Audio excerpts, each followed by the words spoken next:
Well,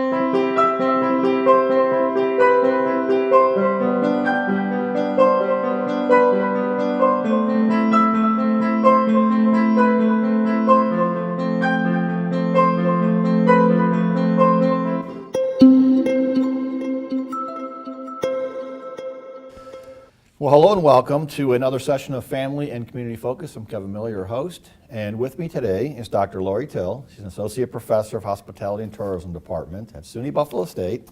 And today we're going to talk a little bit about the far-reaching effects of food allergies. It's a topic that's real sensitive in many ways and has probably more implications than I would have realized, and hopefully I'll learn about during this conversation time. Lori, well, thank you for joining us. You're welcome. Thank you for having me. Maybe we can just begin a little bit. Well, your background, though, is pretty impressive, too. I want to give a little bit about who you are and what you've done so folks know where you're coming from. You're owner of Food Safety Plus. I'll give a little plug at www.foodsafetyplus.org. And then your food safety consultant business. Right. But you've also do training on serve safe food handler and food protection management training. And then you've also been a consultant all over the world. Well, actually, locally, nationally. More regionally and mostly throughout New York State, right? Okay, and you've worked with contract food service business yourself in a variety of positions, so you probably know the thing up and down the scale. But today we're going to talk about food allergies. And maybe we can begin by a little definition of what are food allergies. Yeah, food allergies it's really somewhat mysterious to people who don't have an idea of what it is, because it's not something we can see, taste, or smell.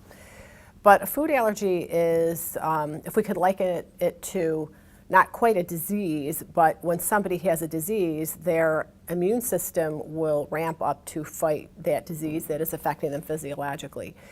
Whereas the immune system, when a person has a food allergy, they see that food allergen or itself or in a content of food as also something that is a negative reaction to that person's body. And there's only a limited number of people who are food allergic, but their immune system reacts the way in which a person's body will react to a disease, trying to fight to protect that person. So I think more people are familiar with or have seen individuals that may have had cat hair allergies or maybe bee sting allergies. Would it be similar in nature in terms of reaction of the nervous system or your system, or is it a little bit more intense? Well, that's a great comparison, because what happens to the person with a food allergy is that their body is reacting in I would say a greater way. The reaction can be immediate or several hours later, but the reaction can also be very, very severe. We'll talk about anaphylaxis in a bit. But what can happen is, similar to other allergies, hives, difficulty breathing, sometimes respiratory paralysis, but when the effects of food allergies, when it is more severe, could lead to death if that individual doesn't get attention immediately, especially if it is a first reaction that no one, family, or if it's a student or you're out in public and you've never had a reaction before, somebody may not be able to get that proper attention to you to help stop that body's reaction to that allergen. Do we know much about the onset of it? I mean, you're describing here where all of a sudden, is it like there all the time and it just kind of materializes because you had exposure or you had the intake of a certain food? Or, I mean, how does that? Like, how does it even begin? Yeah. Yeah. There's research going on as we speak, and has been for many, many years, that food allergies can occur at birth.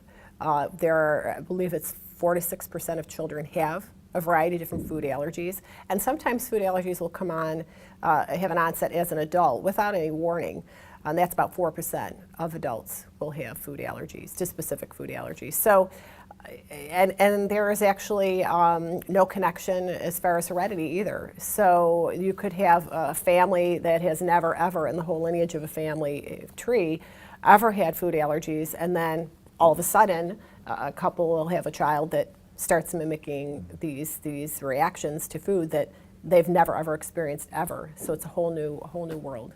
And that's something for, I know a lot of your research or some of the stuff you did was gathering information for parents, foster parents, and probably the public in general, and even individuals who may own restaurants or something like that, about this topic. I mean, it just sounds, it's fascinating in one sense, but very dangerous in another. It is. The research I've been doing over the years, it does reflect on individuals, families, foster parents of individual children with food allergies, and restaurants and servers.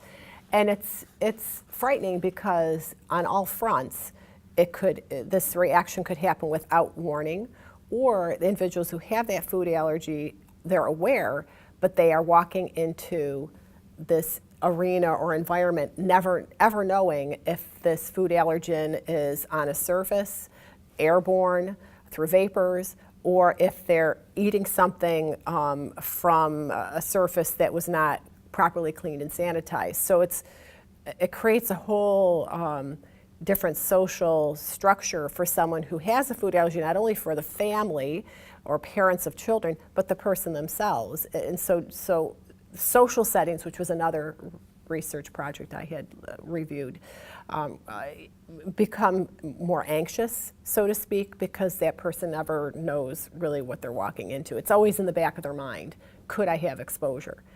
And then, of course, they'd be prepared if it did happen, but just the unknown.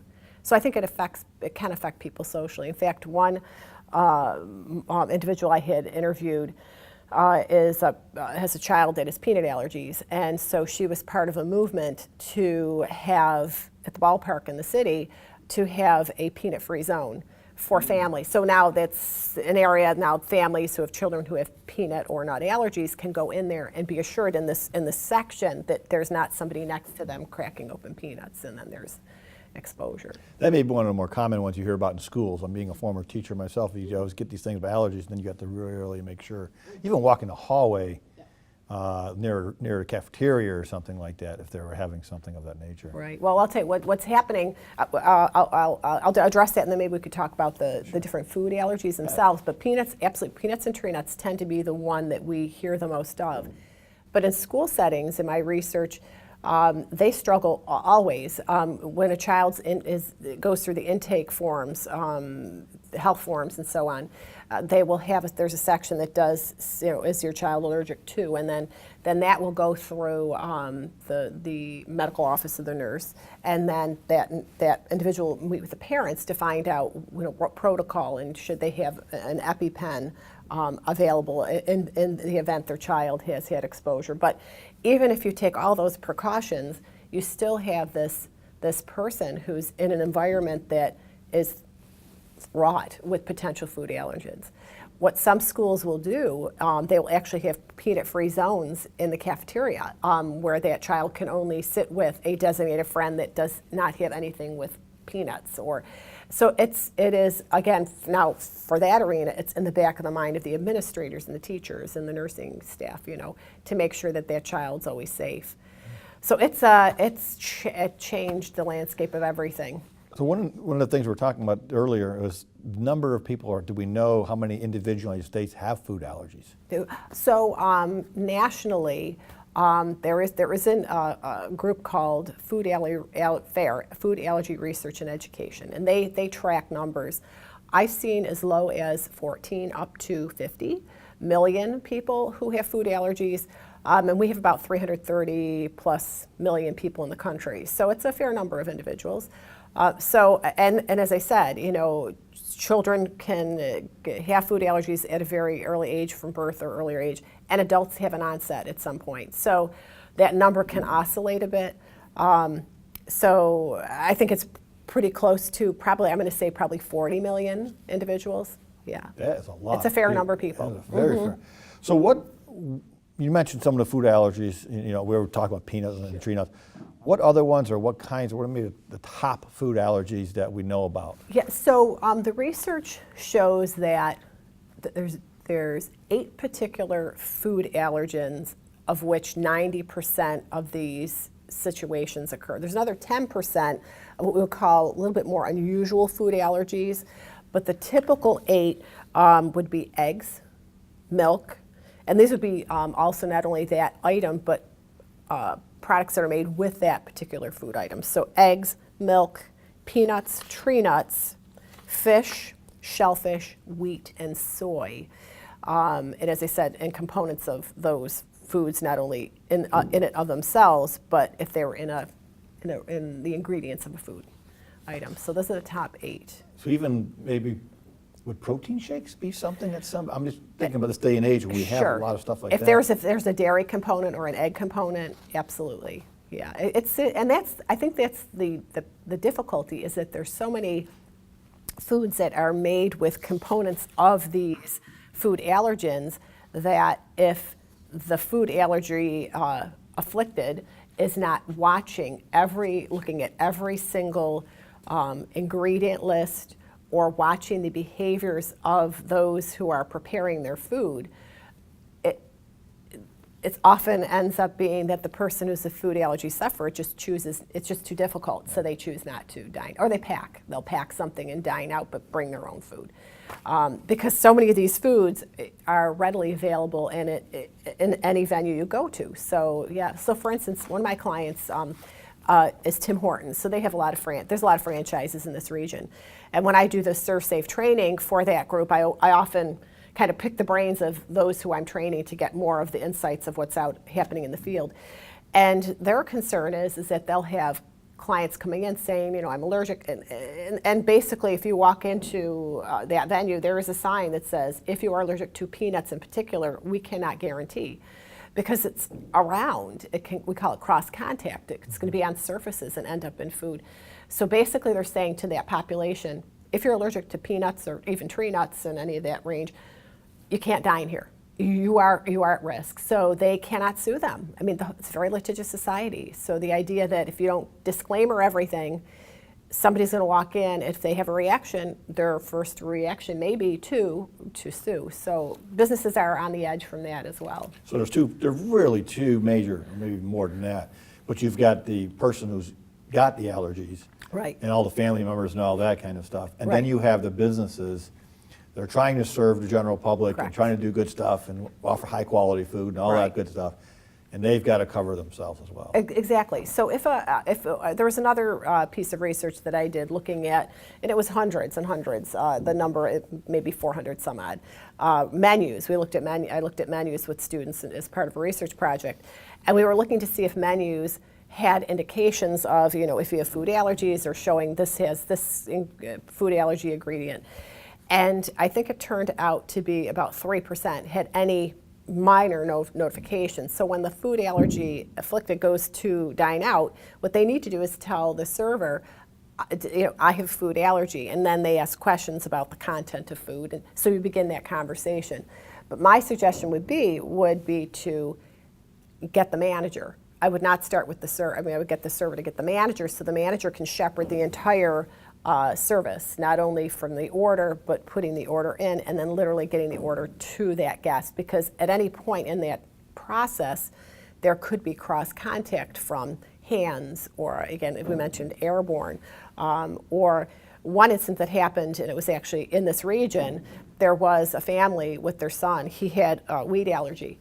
And they told the server, told the manager, and the chef actually came out to the table and said, I will make your meal and I will bring it to you, because then there'll be no breakdown. And when the chef went back, he cleaned, he sanitized his saute pan, made that young person's meal, brought it out, and actually plated it in front of that child or young person, and he had a reaction. And the reason why that young person had a reaction was that the chef cleaned and sanitized his saute pan manually, and any scratches, crevices that would have been in his pan, that's where those allergens, microscopic, were in the crevices. He should have put it through the dish machine. That would have resolved it. Right. And so this child or this young person had a reaction. So it's something that has to be so micromanaged to make sure that person's not affected. All right. So we were just talking about you were mentioning the story about this, this person who as you're talking, I'm thinking about how I am going someplace and I am like literally could be scared to death. because this could be my, hate to say it, but this could be like my last meal, or it could be something that happens. The social implications and the implications for the families and the implications for the individuals that have that. Maybe you can speak a little bit to what you're... It really limits your social, even in families, you know. So I'll address one thing in my family, and then you know, in the wider scope. So two individuals, one in my sister's family and my immediate family, have food allergies. My sister's family, it's tree nuts. And my sister always, over the holidays, would always make like a baked nut thing or whatever. Well, since this person is entered into our family, we're nut-free everything during any gathering, knowing that this person has that affliction. My brother, later in life, found out he had shellfish allergies, and that can become an airborne kind of thing. He dined out and had a reaction and ended up in an emergency room. So I think that's the backup. You know, like its social implications. Always know that you know, medical attention's not far away, but you need to get it immediately. Yeah. Even I was thinking about people with cakes and birthday parties and yeah. all these wonderful gatherings, going to a wedding. I mean, things like that we take for granted. Yeah, that's a challenge, because what I'm finding is more venues. Not only are those that are hosting the event are putting that menu together with the venue, but the venue is now more cognizant of saying, are there individuals with food allergies? And they can actually package that food separately, prepare and package it separately, and have it identified. I know when I do my food safety training sessions, I provide lunch. And so what I do is I ask, do you have a food allergy? And if I can accommodate them, I will. I use a particular vendor, and sometimes the vendor says, I'm sorry, they can't guarantee it. And so I will say to that client, you'll need to pack your own lunch, because we don't want to take a chance.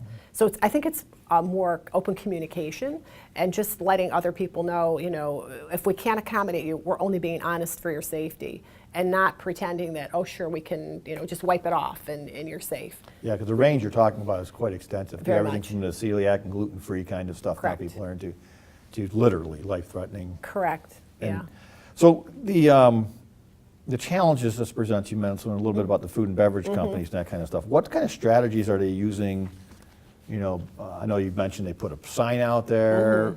You mentioned a chef who was doing the best thing with Right. the best of intentions, and it still didn't work. Right. What other kinds of things? Well, I know some venues will just you know, flat out say we can't, and they just know it's too big of a task and quite difficult. Some there's, as I said, there's a couple. I talked about FARE, Food Allergy Research and Education, FARE.org. It's a great website that you can hop onto, and then there's also a Facebook, and it's Dining Out with Food Allergies Facebook, which I've joined to kind of watch what happens with its members. And what they do is they actually post allergy-friendly venues.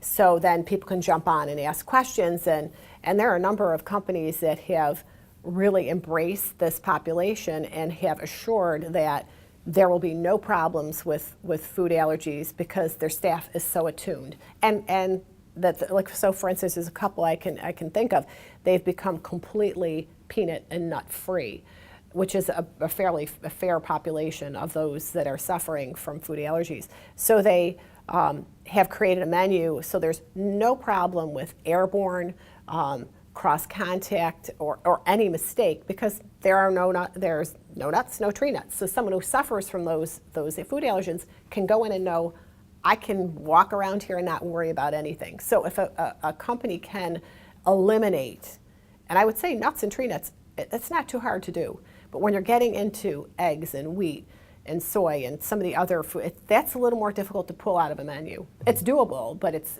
a little more difficult. Yeah.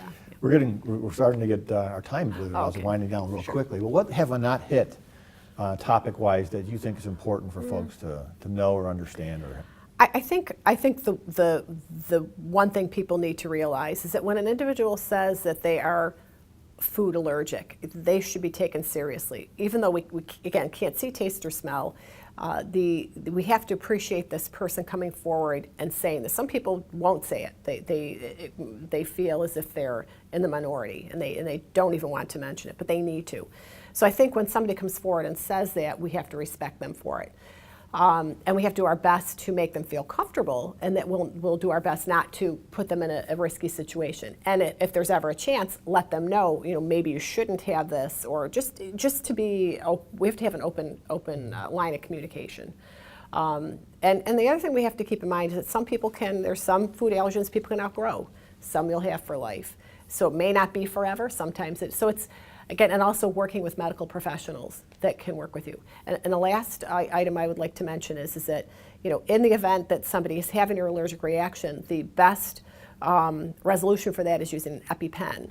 And an EpiPen is, an injectable form of adrenaline that will reverse the reaction of the body in fighting off that particular food allergen through their immune system. So if a person has an initial reaction, they need to see a medical professional and not ignore what's going on, and have that as a prescribed support so that it can at least bridge them to getting medical attention if they have a reaction they didn't plan on. I think that would be important for teaching people how to use it too. Correct. It's not complicated. No, it is not.